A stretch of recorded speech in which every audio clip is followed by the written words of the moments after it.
E o texto que lemos, então, coloca-nos pelo menos 3 verdades a respeito da nossa condição de servos ou de escravos de Cristo. A primeira delas é que o texto faz uma diferença entre quem é o Senhor e quem são os escravos. E ele diz isso no início do texto. Qual de vós, tendo um escravo a lavrar ou a apacentar o gado, lhe dirá, ao voltar ele do campo? O escravo chegou do campo na casa. Aí o Senhor diz a ele: chega-te já, reclina-te à mesa. Não lhe dirá antes: prepara-me a ceia, cinge-te e serve-me, até que eu tenha comido e bebido, e depois comerás tu e beberás? O que você faria se fosse o Senhor? Provavelmente você faria como o Senhor aqui desse texto. Diria: o quê? Você chegou do campo? Não tem descanso não, vai lá preparar comida que minha barriga está roncando. Qual de vós diria diferente? Diz o Senhor Jesus. Então Jesus utiliza essa figura de linguagem em relação ao senhor escravo, para apresentar uma compreensão adicional a respeito da sua posição em relação aos seus discípulos.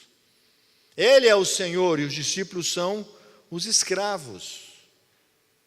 Os discípulos o chamam de rabi, os discípulos o chamam de mestre, os discípulos o chamam de Senhor.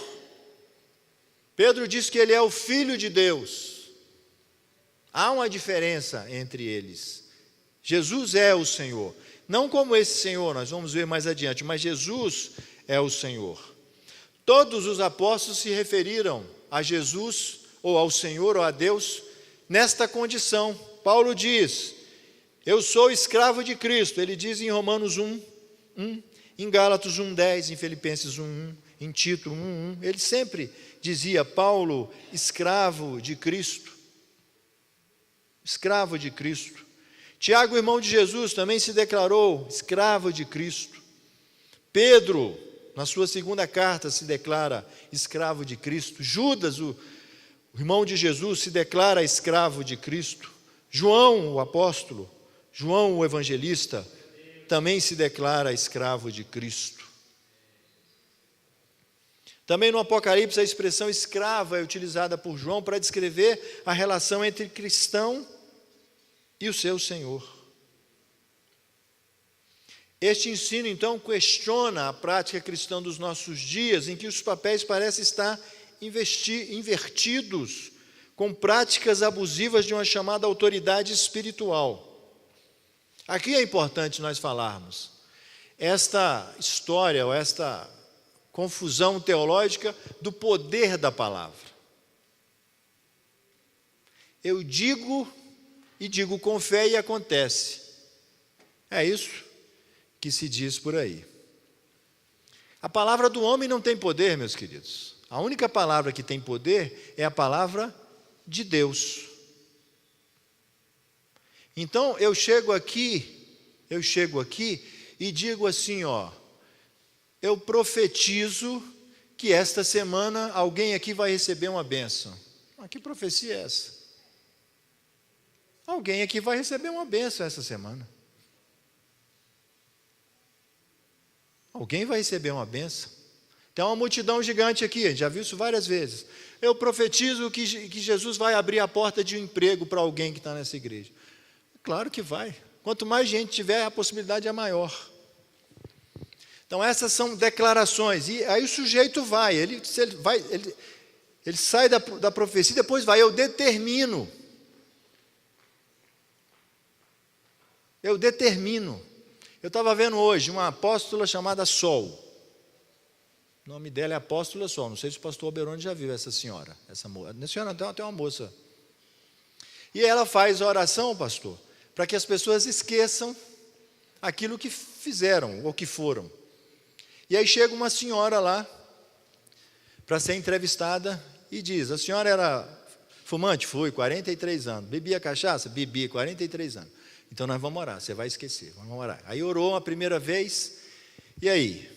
A senhora já fumou? Ela, fumei, 43 anos. E a senhora já bebi 43? Não, vamos orar de novo. Aí ora de novo. E aí, Senhor, eu determino, esquece, não sei o quê, a senhora já fumou? Ela falou, não. Mas a senhora disse agora há pouco que fumou. Ela, eu fumei por 45 anos.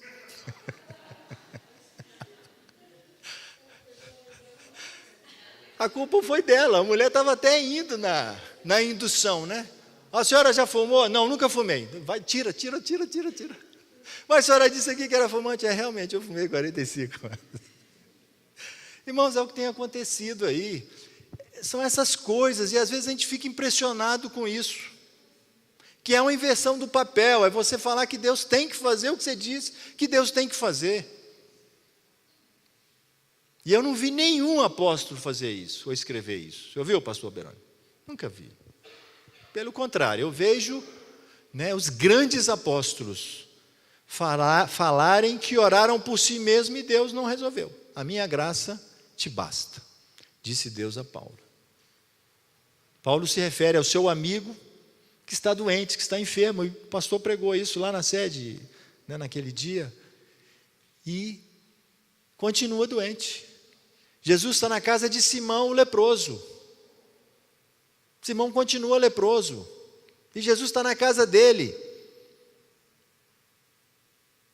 Talvez você não admitiria que Jesus chegasse na sua casa, você estivesse doente, e ele saísse da sua casa e você continuasse doente. Mas pode ser que isso aconteça. Pode ser que isso aconteça. Nós não podemos inverter as condições, nós não podemos, aliás, inverter as posições. Ele é o Senhor, e nós somos os servos. Isso foi assim no passado, isso é assim hoje, isso será assim sempre. Sempre será assim. É por isso que a gente chama-o de Senhor. Não é um nome de respeito, é um nome de submissão. A gente o chama de Pai, Pai nosso que estás nos céus. É um reconhecimento de que dependemos dele. Todos os discípulos, ou todos os escritores, pelo menos, que se manifestaram no Novo Testamento, se colocam nessa condição.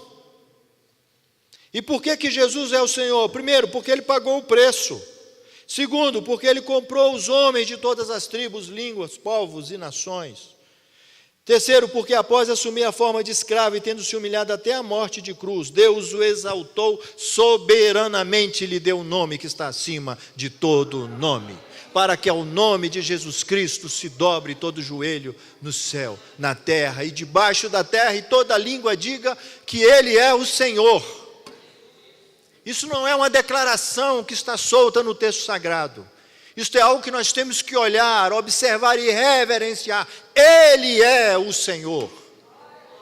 E nós somos os seus servos. Ou como diz o texto, nós somos os seus escravos. Amém, queridos? Glória a Deus. Vamos adiante, já estamos concluindo. A segunda verdade, a obviedade da nossa condição de escravo não pode ser deliberadamente perdida. Olha o que ele diz. Porventura agradecerá ao escravo porque este fez o que lhe foi mandado?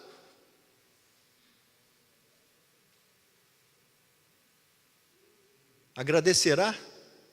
Nós é que devemos ações de graças, não é ele que deve a nós. Nós é que temos que ajoelhar todo dia e dizer: Senhor, muito obrigado, eu te agradeço porque eu estou respirando, porque meu coração está batendo, porque eu não estou cego, eu estou vendo, porque eu estou andando. Estou saudável, eu te agradeço porque daqui a pouco vou tomar o café da manhã e aqui em casa tem café, tem leite, tem pão e tem outras coisas que eu posso me alimentar. É nós é que temos que agradecer a Ele. Ele não agradecerá a nós, até porque não precisa, nós é que temos que agradecer a Ele. E aqui nós temos que questionar como tem sido a nossa declaração de serviços. Nós temos agradecido a Deus por tudo aquilo que Ele fez por nós, por tudo aquilo que Ele é para nós. Deus se agrada de uma coisa, meus irmãos, muito: ações de graças. Pensa numa coisa que Deus se agrada, são ações de graças. É você levantar os seus olhos para o céu e dizer graças a Deus. E os apóstolos vão ao extremo de dizer: em tudo dai graças. Em qualquer condição da nossa existência, nós temos que dizer graças a Deus. E não questioná-lo, e não dizer a Ele, por que, Senhor? Nós somos servos, Ele é o Senhor. Quando reclamamos de Deus, nós queremos inverter o papel. Quando murmuramos dele, nós afrontamos a sua presença, como o povo de Israel o fez e sofreu por isso. Não faça isso. Não faça isso. Nós estabelecemos várias relações de trocas, como se o Senhor estivesse obrigado a atender aos nossos pleitos.